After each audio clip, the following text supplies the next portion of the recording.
بسم الله الرحمن الرحيم الحمد لله رب العالمين وصلى الله على نبينا محمد وعلى آله وصحبه أجمعين. kulankii lagu qabtay maanta hoolka weyn AHka magaalada Qardho wuxuu ku saabsanaa kow marka ugu horeysa in la isku xiro oo la isbaro bulshada magaalada degan bulshooyinka magaalada Qardhood degan iyo maamulka iyo guddiga horumarinta jaamacadda bariga Afrika faraceeda Qardho muhiimadda ugu weyn taasay ahayd in la isku xiro oo isbartaan magaalada haddii aan lahayd nabadoonnada haddii aan aqoon-yahanada haddii aan lahayd culimada haddii aan lahayd qof kasta oo muhiim ah iyo bal xiriir wanaagsan inay yeeshaan jaamacadda oo ka kooban guddigeeda horumarinta oo sare iyo maamulka waxa sidoo kale muhiimaddu ay ahayd xafladda u qabanay ama kulanka u qabanay in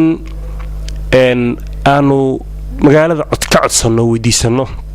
wixii fan ah iyo wixii karaan ah inay jaamacaddeena la garab galaan jaamacad saa ogtihiin culeyskeedu ma sahlana waxa laga yaabaa jaamacaddan faraca Qardho in bish sanadkan ay ku baxdo $140,000 ardada wax laga helaana jaamacadda ma wada kabi karto عجي ميزانيدو aad u weyn baa jira waxaanu odayaasha kala hadalnay nabadoonnada iyo ragii ka soo qayb galay xafladda iyo kulanka in ay ka qayb qaataan cajiga miisaaniyadeed ama hoos u dhac miisaaniyadeed in ay kabaan oo ka qayb qaataan iyo magaalaba jaamacadoodii say ku horumarin lahaayeen sayna ku socon lahayd hore u sii socon lahayd halkan marka waxaan baaq uga dirayaa ama aan kala hadlayaa jaaliyadda gobolka Karkaar dibadda meel walba ay joogaan haday Mareykan joogi lahayn haday Yurub joogi lahayn haday dawladaha Carabta joogi lahayn haday Australia joogi lahayn in jaamacadda ay garab galaan oo ay u noqdaan maxaan ku raadayay gacan midig maxaa yeelay jaamacaddu hawsha ay magaalada ka hayso waa hawl aad u weyn waa horumarin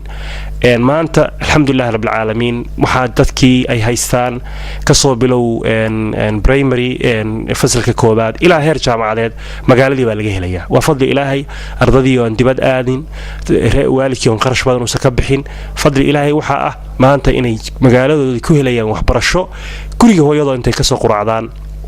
ay jaamacadooda soo dhiganayaan ayagoo aan tahriib aadin ayagoo dhibaato aysan helin ayagoo aan drop out noqon ayagoo aan mukhadaraad baran dalkooda inay wax ku bartaan dalka hooyo runtii waa fursad qaali ah jaamacadduna qayb weyn bay ka qaadatay arrinkaas jaaliyadaha dibadda marka waxaan ka codsanaynaa aan ka rajaynaynaa in ay wixii taakulayna ay awoodi karaan haddii ahaan lahayd fan iyo maal lacag haddii ahaan lahayd agab iyo jaamacadda inay usoo diraan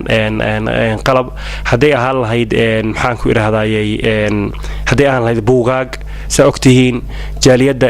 gobolka Nugaal khayr Allah siiyo dibadda hadda jaamacadda bariga Afrika Garowe 22,000 oo buug bay soo gaarsiiyeen waa wax aad loogu farxo runtii waxaan rajaynaynaa inay jaaliyadaha kalena ku daydaan farciyada jaamacadda bariga Afrika ay ku leedahay magaalooyinka kalena in jaaliyadahoodu ay sida uga soo qayb qaataan sida tartan wanaagsan oo walaaltinimo ay magaalooyinka u dhexmarto ayaan rajaynaynaa intaas insha Allah ta'ala jecelaysay inaan gudbiyo wa sallallahu ala nabiyina Muhammad wa ala alihi wa sahbihi ajma'in